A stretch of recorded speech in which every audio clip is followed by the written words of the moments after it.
I get a feeling there's going to be a riot.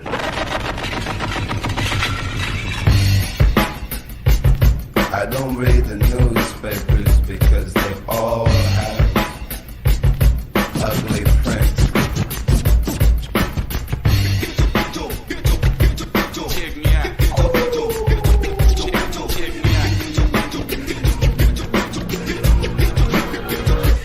At the starting of the week, at Summit Talks, you'll hear them speak. It's only Monday. Negotiations breaking down. See those leaders start to frown. It's sword and gun day. Tomorrow never comes until it's too late. On the streets of Tokyo, the rules of racing have changed. It's called drifting. And if you want to win, Who's the tourist? I want to see what the kids got. you have to lose control.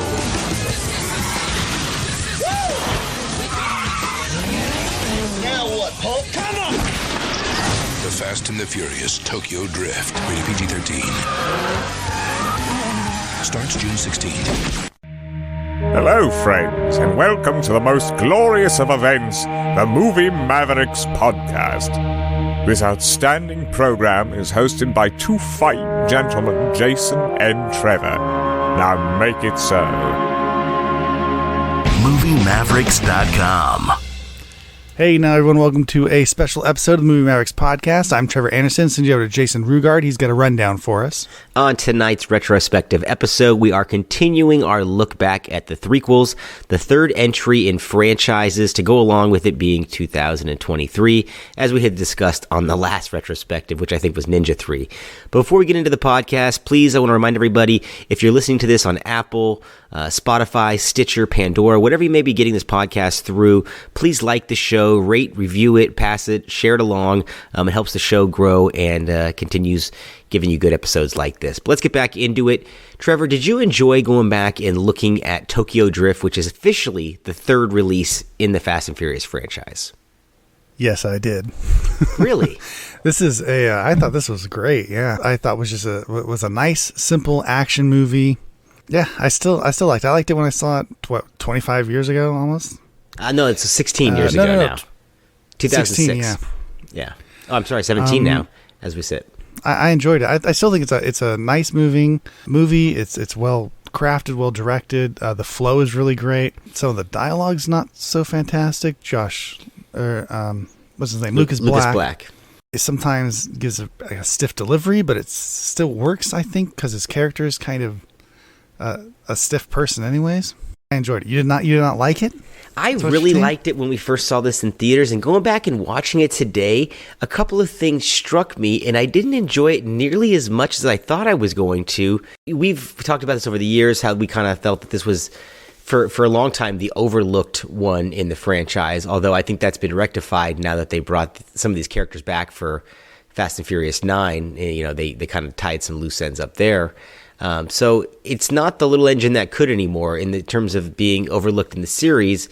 It actually plays a fairly important part in the series, but as a standalone feature of the time, I really enjoyed it. But today, looking at it, it just didn't deliver for me like I thought it would. And I think a lot of it had to do with how small this movie is. If any of the Fast and Furious movies feel like a B movie, I think this feels the most B movie of them all. Well, they're all B movies. I don't know what you mean by B movie. Not one of these is an A movie in the sense of what an A movie actually would be, right? These are all very expensive B movies. But yeah, this is definitely like the closest to a direct video that you get out of the group. It's a small movie. They couldn't get back any of the regular cast, and so they focused more on the cars rather than on a heist, or rather than on any sort of other action-y type thing that the characters could do or do normally do in a Fast and Furious movie. Here they're just racing, and specifically they're drifting, which is built into the title, and so I thought it worked. You know, it's so simple and straight to the point. I think it works. Yeah, it's not that the movie is bad by any stretch of the imagination. I just didn't enjoy it to the level that I had before, where I thought it was maybe the best in the series. This time, but are you enjoying the other ones so much? What is it about the newer ones then that makes you enjoy them more? I specifically like this because it's not. It doesn't go. I won't say the extra mile, because the other ones go about a bajillion miles beyond where they probably should. This came out in 2006, right? In June of 2006. And it had been 4 years since Too Fast, Too Furious had come out. The series was in absolute disarray. They didn't know what direction it was going into. Well, this saved the franchise. This is the movie. Absolutely. I mean, Justin Lin, the director here, this could have easily, you brought up direct-to-DVD, this could have easily ended up in Scorpion King 2 or Death Race 2 or Tremors type territory, where a Universal home video release with a title that they're just milking for money. You got to give them credit for Universal execs for greenlighting this deviation from what had come before it. But having done that, it stood out as a good sequel in a summer of sequels of 2006, because that summer we had, Pirates of the Caribbean sequel, you had an X-Men sequel, you had a Mission Impossible sequel. There was a lot of sequels that summer, and this one at the time really stood out to me because it was a bit of a breath of fresh air, in that I didn't know what I was getting going in, because my expectations were very low, and so it over-delivered for me at the time. And it's undeniable that Justin Lin does a very, very good job with this.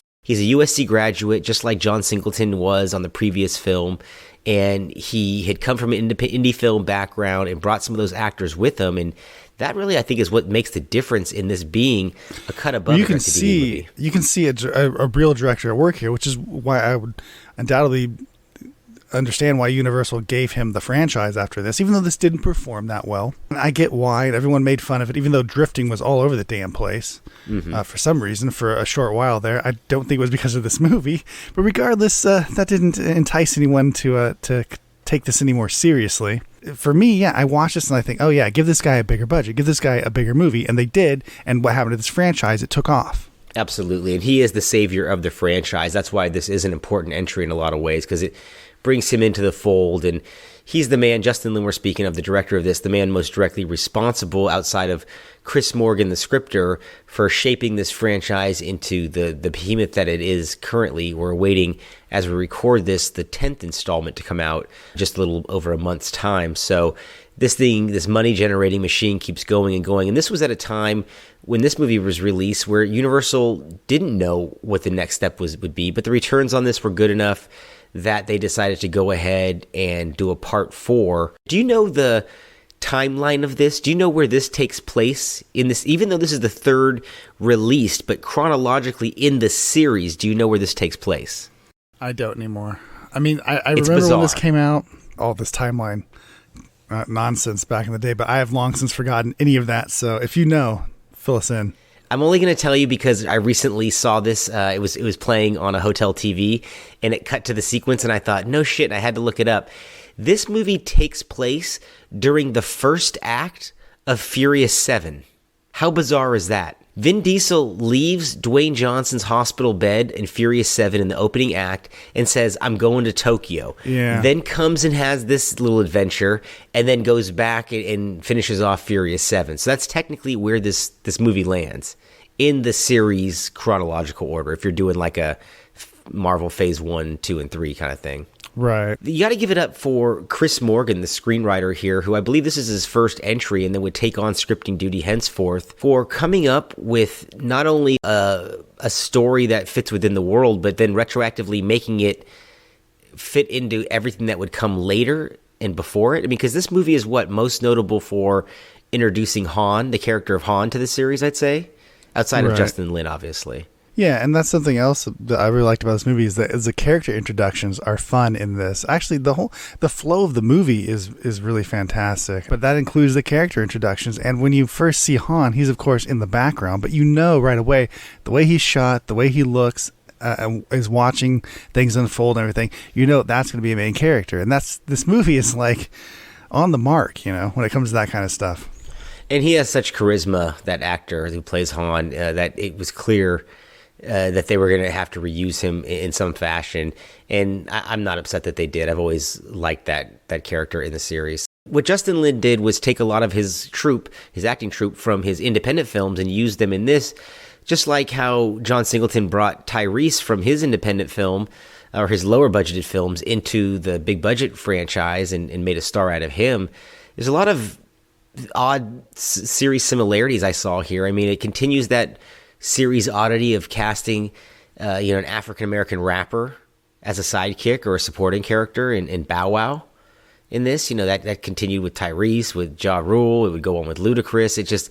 There's a lot of tropes of the series that this has, and I wonder if was planned out, if that was marketing, if that was inadvertently, or have you heard the director's commentary on this at all? Do you ever hear it? No. Yeah, me neither. I'd love to listen to it, actually, D. I would argue that's secondary or inconsequential specifically to this franchise, because I remember there was a time when every rapper like that tried to cross over into action movies. That is true. Steven Seagal had a slew of movies with rappers. Yeah, I mean, DMX is all over the place. There's an absolute ton of them. Ice-T, yeah, an absolute shitload that went straight into action movies, doing stuff like what all these guys did. So I don't know if this was just an open, an available spot on the roster there for these guys to just jump in, For soundtrack reasons, these always had a soundtrack accompanying, and I think that they had a hip-hop flair to it, so they probably had some in the zeitgeist of this type of a thing. Did you recall did you see Fast 9? Yeah.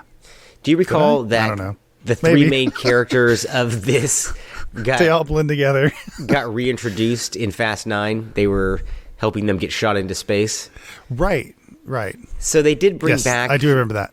These characters. If you had asked me, like I said, pre-Fast 9, I would have said that this may have been the most inconsequential entry. But now I think that Part 4 is actually the most inconsequential entry in terms of the overall series arc, and I think Part 4 is fantastic. I mean, I'm going to agree with you on that, because 4, they didn't know where they were going. They didn't know this was possible, right?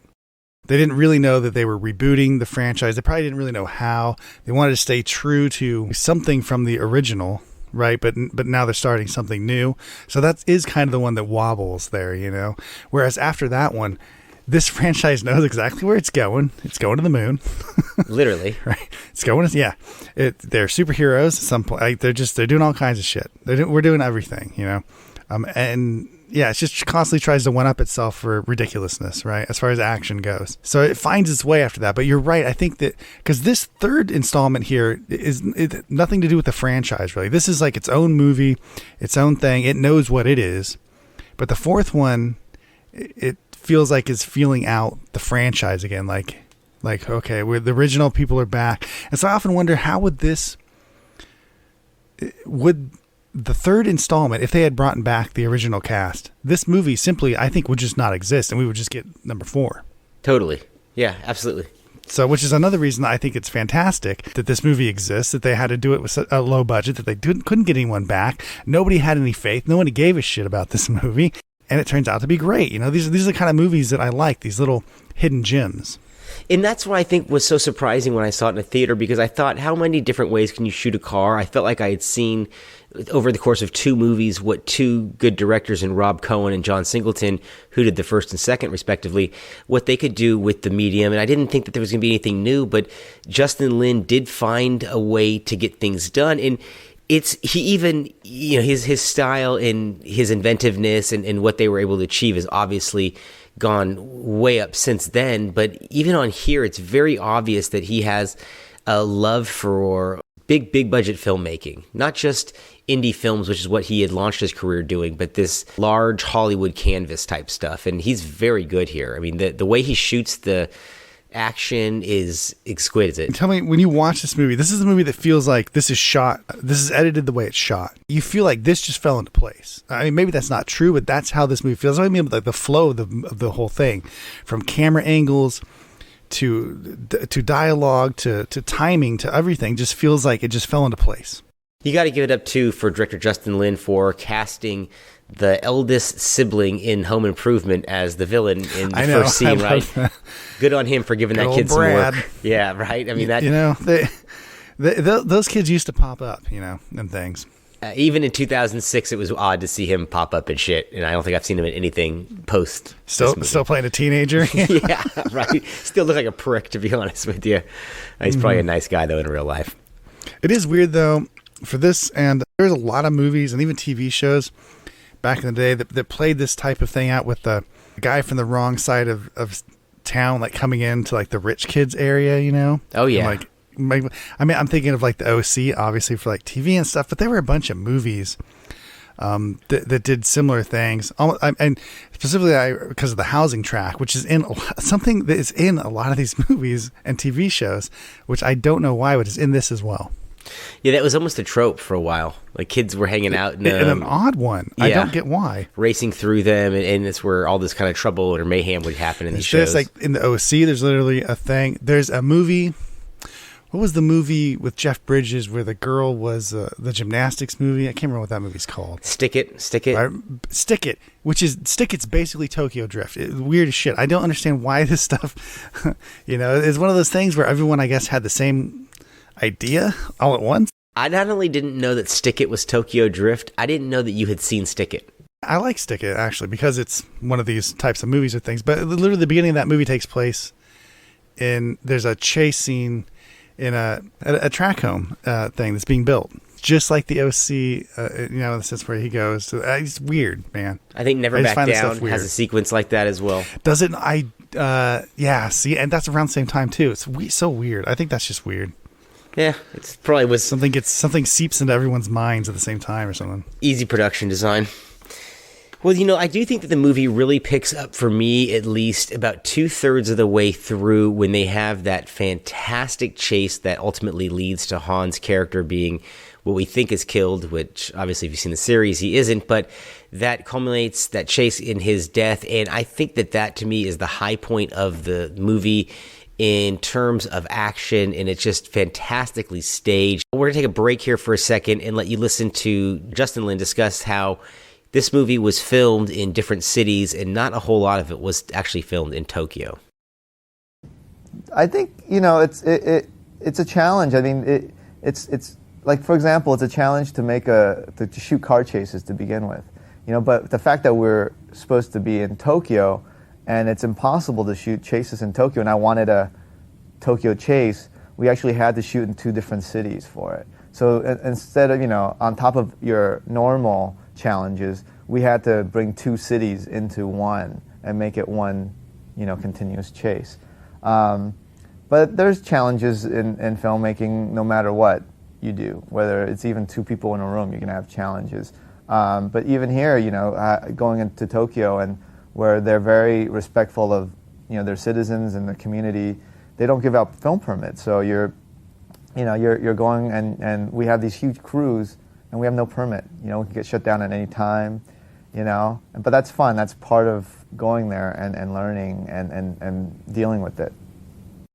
Well, it sounds like this was an absolute pain in the ass to make, and it's seamless on screen. I wouldn't have been able to tell you that this wasn't shot entirely on location. Did that surprise you as well? The movie obviously does a very good job of looking like it takes place in Tokyo and Japan in general. I mean, movies get away with establishing shots, you know what I mean, and then go into tighter shots and tighter areas, and that could be anywhere. It's such an odd choice to cast Lucas Black in the lead role here, right? Because I liked the kid in Friday Night Lights and a couple other things that I had seen him in, but he is extremely low-key to the point where I don't really appreciate him at all in this role. I think he's almost charisma-free. I don't know. There are moments that I think, okay, this works. And then there are moments, I think especially when he has to deliver dialogue is particularly bad. But if he just has to have a look, like when the movie opens and the guy throws Brad throws the ball into his car, breaks his window, and he steps out and he's just sitting there and that smile on his face, that's perfect. Mm-hmm. I thought that was great, and he drops the wrench down. They're like, and he just keeps that smile on his face. That's fantastic. He looks great doing that. But then when he has to deliver some sort of dialogue to anyone, it just comes off as very wooden. I would even go so far as to say that sequence, as if he's reciting it. At the end of the sequence when they end up in the hospital and he smiles at the girl with a mouthful of broken, bloody teeth, I think that's a great little moment. Yeah. But I think he also looks like a 47-year-old man who's had a hard life. But they all do. It's unbelievable. There's not a person in this movie that looks like the age that they're supposed to be. That's absolutely true. So I don't know what to do with that other than, hey, you just chalked that up to like that was the time period. You know, they do a much better job of casting people who clearly are above age but who look super young now. They just do that better now than they did back then. I don't know. I would say that I'm going to propose this to you here. If this movie had been made in 2008 or 9, let's say, instead of 2006, I think I know who they would have tried to cast in the lead role. A very young Channing Tatum. I could see them doing that. I mean, yeah. Would have worked, they too. Look very similar. Would have worked in this role. I think maybe even better than Lucas Black did. Would have fit into the series a little bit more seamlessly. I mean, I guess I see where you're going with that. Yeah. Yeah. And they missed the boat on that one. Yeah. I don't think any casting would have helped this or would have, put this into the franchise more. As you say, what they did was they had to like work this in later on in a weird way. What do you think of the Vin Diesel cameo at the end? Because that was a lot of, there was a big hoopla around the movie when it came out that, there's a big surprise ending, and it turned out to be Vin Diesel's character kind of wrapping it up. And we know, we know, but I don't know if our listeners know. So just quickly on the backstory here, Vin Diesel agreed to do this cameo for Universal agreeing to give him the rights to the Riddick series, which allowed him and David Twohy to make the third entry, I think, about 6 or 7 years on down the road. So that's basically why he did this. It wasn't for love of the franchise by any stretch of the imagination. Honestly, aren't you happy that it's just at the end of the movie and there isn't some stupid fucking credit sequence and then it shows up? I thought that Han's presence in the movie was supposed to be to basically take care of the Vin Diesel hole, and I thought he did a pretty good job filling that gap. Yeah. But they just wanted to throw Vin Diesel. Just to remind you, in case you forgot, this is a Fast and the Furious Yeah, because he's movie. going to fucking drift in a Chevy, It's like, stop it. I know, that was the funniest. That's exactly what I thought when they go, let's race. And it's just like, you're in the wrong car. I get too caught up in logistics in these movies. He goes, I'm going to Tokyo. And I just think, okay, you got there. How'd you get that fucking car to Tokyo? Did you get that shipped on a steamliner? Did it take about 3 weeks? Or did they just airdrop that in? Like, you know what I mean? Like, I want to know. Well, yeah, you've seen the franchise. You know how I got it there. Yeah. He probably flew it there. I mean, literally flew in the car. He had wings probably popped out and he flew on over there. Yeah, I mean, if they can put cars on top of glaciers, I'm sure they can get it through tunnels. But yeah, I thought about that too. I was like, how is he going to get that damn car through those parking garage all they have to do, stairways?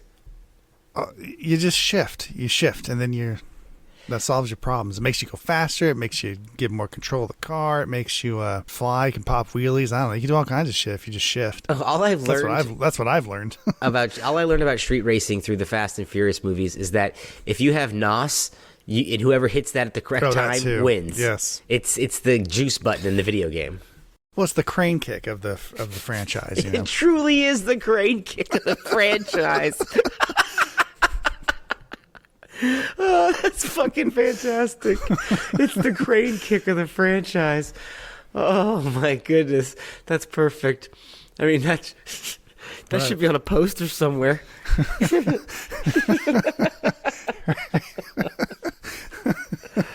Oh man. What did you think here before we wrap up the episode? I want to know what your thoughts were on the big disclaimer that came at the end of the movie. Did you notice that when the credits rolled? Yes, I know. I thought that was funny. They're like, it's basically a don't try this at home. But it was worded like, I mean, for anyone who's going to try this at home, I don't think they would be able to read that language. And be like, it was literally legalese. It was like a whole paragraph. Yeah, I know. It was like a lawyer had drafted that. They had to put it up the second that before the credits rolled. And if you recall the original release of Fast and Furious 1 on DVD back in late 2001, had a public service announcement before the movie by Paul Walker where he begged people not to do these stunts because a lot of people were getting out of theaters and drag racing and getting into major accidents at the time, and it was a concern. I mean, you can Google it. There's news articles, I'm sure, on the Internet Archive about it, and it's interesting that they went so far as to put it as part of the movie here. But are you aware of the Fast and Furious rollouts? No. My stepbrother is part of the car culture in the Oakland area here. And whenever one of these movies comes out, they all go, and when I say all, anybody with a car that they kind of want to show off, whether it's a souped up oldie, newie, whatever, hydraulics, the whole thing, they go to a drive-in, they watch the movie, and 100 or so cars will all leave at the same time, block off a road, and do what they call a sideshow, which you can see videos of on YouTube, which is burnouts, races, fights. It's basically a Fast and Furious movie. So these movies themselves have spawned like meetups and subcultures. I didn't know they would watch the movie and do that. Yeah, no, he's a big aficionado. That's interesting. Of it. Yeah, and especially to drive-in on top of it, and to see hundreds of cars or so all leaving and then blocking off roads, and the cops pretty much just let them do their thing. And like I said, these are called sideshows. You can see the videos on YouTube. I'm sure they're out there if you don't know. But regardless, the Fast and Furious is a very influential franchise. And for you, where does this sit on your overall love for the series? If you had to rank this and put it in your ranking, where does it sit? I think I would put this at right after the first one. Just because the first one stands alone, I think this one stands alone, and I really am not a fan of the second one very much. The rest of it is like the damn Marvel universe to me. It's just chock full of a lot of shit, and I don't know. I mean, to wade into that, like, there's not one of those movies that I'm just gonna watch like Fast and Furious 8. It's like, well, why? It makes no sense. You gotta watch you gotta watch the whole fucking thing. Yeah, there's something to be said for standalone movies. I will say that. I think I would place it as my third favorite in the series. The first one will always be my favorite just because it was the coolest thing at the multiplexes that summer. It really was. It was just the hottest movie around. The fourth one is my second favorite because that's a standalone entry and it's kind of the ugly duckling of the series, and I think it's a very lean and efficient film, and I think that Justin Lin really started getting his style down that he would further perfect in part 5. And I think that this Tokyo Drift is my third favorite of the series. So even though I was knocking it, I do have to say it's on the upper tier. If you had to guess, out of all of the movies in the series, which includes Hobbs and Shaw... Well, the spin-offs? Yeah, there's 10 then, as if we stand now, including Hobbs and Shaw. Yeah. Which do you think has the highest Rotten Tomatoes critical score? I'm going to guess number 2. I'm going to ask why you guessed that before I tell you the answer. Because I think it's a giant piece of crap. But it's probably this one. It's probably the third one. So you think that the critics would find the one that's the giant piece of crap the best? The critical score would be the best? Oh, you're saying the best one? Yeah. Oh, I thought you said the worst. No, let me start over. Which film in the series, okay, do you think has the highest score? The highest. Highest critical for whatever score. reason, I heard lowest. Okay. But no, you're right about that. By the way, part you said 2... critical, that's why I hit that. You're right about that. Part 2 is the lowest score out of all the series, by the way. I think the word critical is what put me on that. But okay. So the highest. I don't know. I'll guess 8. Part 7. 7? I was close. Yeah, I mean, it was if Critical Mass said that it was an emotional hit because of the it was Paul somewhere Walker in stuff. there, yeah. Yeah, the goodbye and the way that was makes a lot of handled. sense, actually. Yeah, that I should have said that for that, yeah. And this movie does have that kind of morbid, I don't want to say curiosity, but there is kind of this morbidness to the series in a sense because of the Paul Walker death and the manner of which he died. And these early entries are so far away from that I feel like I'm not forced to think about that. You know, even if I watch part 4 or part 1, we're so far removed from, the part 7 when they have to deal with that kind of stuff. I guess even though they don't really deal with it, they just send his character off. Right? I guess. I know, in the weirdest way possible. Yeah, it's a bizarre Just makes thing. no sense. It's like, you know what's happening on the outside of the movie, but the movie doesn't really know what the hell it's even doing. It's like don't pay attention to reality. We'll just make something up here. Yet it's an absolutely beautiful Okay. sequence at the end there, I think. I really do like that, the way that's handled. But only because you know what's happening. If Paul Walker hadn't really died, that would have been terrible ending. Absolutely. That would have been It would have been a horrible. laughably Everyone would have bad hated ending. it. I mean, honestly, yeah, it would have been bad. So Yeah. that's what I say. It's weird, right? It's like an oddity. It's a double-edged sword that could have been a total disaster that they turned into something that saved the series in a lot of ways too. And ironically, that entry was directed by James Wan, who scored the best entry in the series in a lot of people's eyes. I mean, the series was doing so well with both of them. It has lost something without Paul Walker. It has. I agree. I mean, it's like obviously lost something without him. Do you think Paul Walker's absence is missed more than Dwayne Johnson's in the series? Yeah, obviously.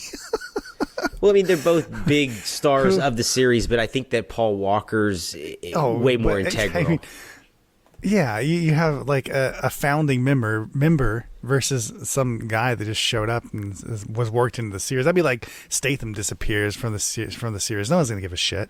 Sean Hobbs can both go. Doesn't matter. That's true. And I think that's the plan from here on forth. I don't even think that Statham is in this new entry. I think Cena has taken over completely.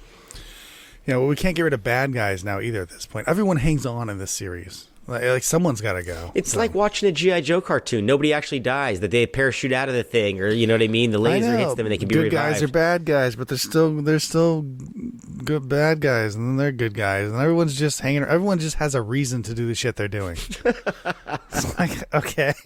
This entry didn't pound home the theme of family over and over and over again, and I wasn't unfortunate, subject but I think to that banality. That's what you missed though with Vin Diesel. He didn't hit that, you know. He should have. His line should have been, "This is for Han. This is for family," and that should have been exactly.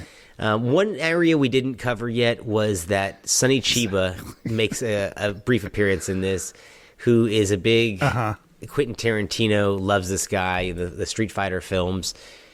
Did you care for him at all? Did you think the Yakuza stuff was out of place in a Fast and Furious movie?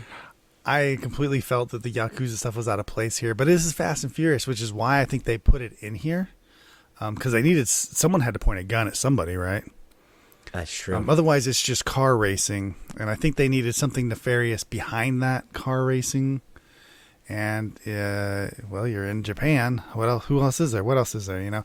And there was some fun stuff, like when the Lucas Black character earn his keep, so to speak. You know, and he has to go get the big fat guy to give him the money and all that kind of jump through the hoops stuff that I thought was fun. So I thought that was a good sequence too, and I did think that it was a good scene when Sonny Chiba came in and told his nephew that his partner had been stealing from him, because that's the moment when the villain in this piece becomes almost a sympathetic character, because he's just, he's a poser. He's not truly the bad guy. He's just a kid. Yeah, he's just a kid fucking around, which used to happen a lot in 80s movies like this, and a lot, because this is not an original story by any stretch of the imagination. And you used to have where a villain would be running something, and then you'd find out he was just an underling ultimately, and the real villain would come in halfway through and present an even bigger challenge to the hero. It reminded me of some 80s type action film. I mean, that's true. And then sometimes, it didn't happen in this movie, but sometimes the humanity would be recognized and they would team up against the bad guy. That's true, too. Oh, yeah. And then the final scene where, maybe they turned on each other, maybe they didn't, or they... Well, because they've been fighting each other for so long, so they earn each other's respect, Yeah, I think we're writing a better film than what was presented to us in Tokyo Drift. I think seeing this on the big screen is also an overwhelming experience with these movies, with the sound system and the way things look up there. Something is lost when these are on a smaller screen, obviously. I agree with you totally that the last, from about 5 on, it's a blur of character and motion, and I don't really have a clear idea of the storyline. But I think that these standalone entries, 3, 4, really 1 through 4, are my favorites as a collection of the series. If you had to break it down into segments, I think the first 4 for me worked the best. Yeah, it gets a bit ridiculous after those, but I guess that's the charm of it. So people are enjoying just to go watch this. I don't know. I guess I don't understand franchises like this. There are people watching these all the way through. I mean, I can already see, much like the Harry Potter movies, the Lord of the Rings movies, the Marvel movies. Theaters are playing all the goddamn Fast and Furious movies. They are. May 9th, they're going to be coming back around. Yep. Straight up to this one. So I guess people are still doing that, watching wherever they choose to start, I guess, up to the new one. It's a bit much for me. Do you have any interest, if you had to go back and watch any of these on the big screen, if you had your choice to watch 1 through 9, which one would you go back and look at again? The first one. That's the right answer, yes.